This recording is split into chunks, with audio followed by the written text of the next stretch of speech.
Steve with Tower Genius, and this is number 3 in our series of the deadliest mistakes that cell tower landlords make when negotiating. And this one is called the 8 deadliest mistakes landlords make when selling their cell tower lease rental streams or doing a lease buyout.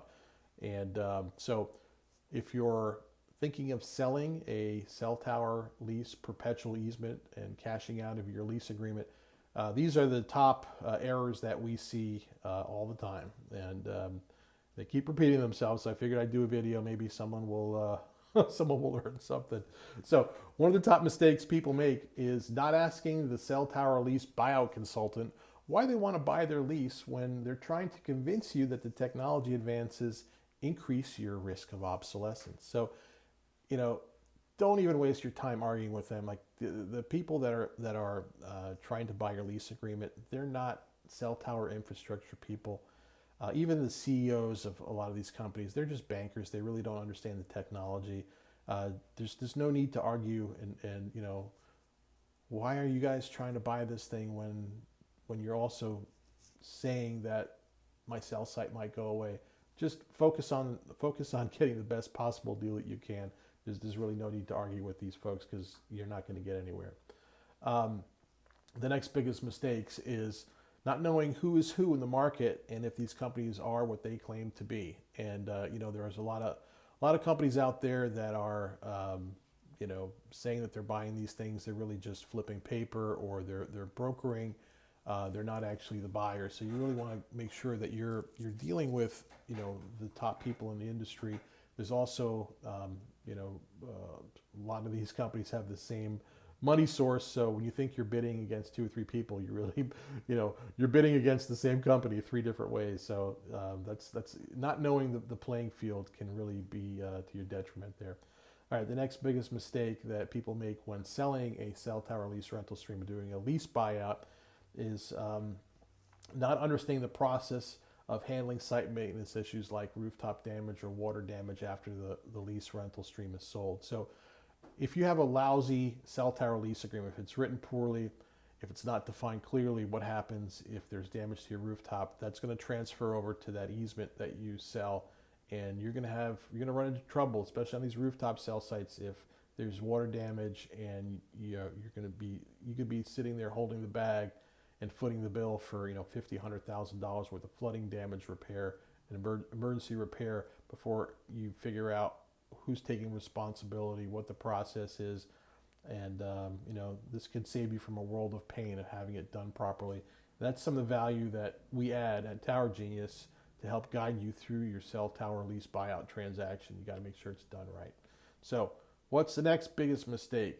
It would be not watching tax implications and tax language. Now, I'm not a tax advisor, but there's certain tax language that you need to have in there. It makes common sense, and we've seen this come back to bite many a cell tower landlord in the buttocks. So you need to make sure you have the right tax language, and that's, again, we can help you with that. The next biggest mistake that property owners make when doing a cell tower lease buyout transaction is not having clearly defined removal and restoration language in that purchase and sale or easement agreement, and it's got to be done right. And so many times we just see this is botched. Get a second opinion. Talk to us. It's really important that you have that proper language in there, because again, this can cause you an issue well after this cell tower lease is sold if you don't have that proper language in there. And I would say another significant error and blunder that we see from cell tower landlords when selling these rental streams in perpetuity is selling their rental stream prior to renegotiating the lease. And if you're in a position where you don't need to sell this thing, and you're also in a position where you could renegotiate the lease and modify that rent payment, it'd be foolish to sell it prior because you're missing out on that arbitrage that's going to happen. And the tower company or whoever's buying it, the tower company, the hedge fund, or that cell tower lease investor, they're thrilled because they're going to see that spread. So you don't want to sell it prematurely, and that's something that we can help you analyze and figure out what it's worth. And let's see. one of the next biggest errors that property owners make when selling a cell tower lease rental stream is trusting that your attorney has done one of these things before. And most attorneys that are that are good attorneys will know that, hey, this is out of my wheelhouse. And we get calls all the time from lawyers that just say, hey, we need your assistance to help with our clients, and they bring us in as just advisors to help walk everybody through the process and just make sure that you're getting a good deal.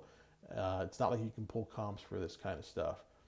Give you a recent example. Again, I have to kind of put the disclaimer out there as results not typical, but we had an attorney refer a client of theirs to us last year, and this particular individual had negotiated a cell tower lease buyout, and their final offer after our consultation and advisory services was several $100,000 more that they pocketed after that deal was signed just a few months later. And had they not done that, they would have left a boatload of money on the table. So don't make that mistake of just trusting blindly that your attorney has done one of these before. A good attorney will realize that it's probably out of their wheelhouse and look for expert guidance.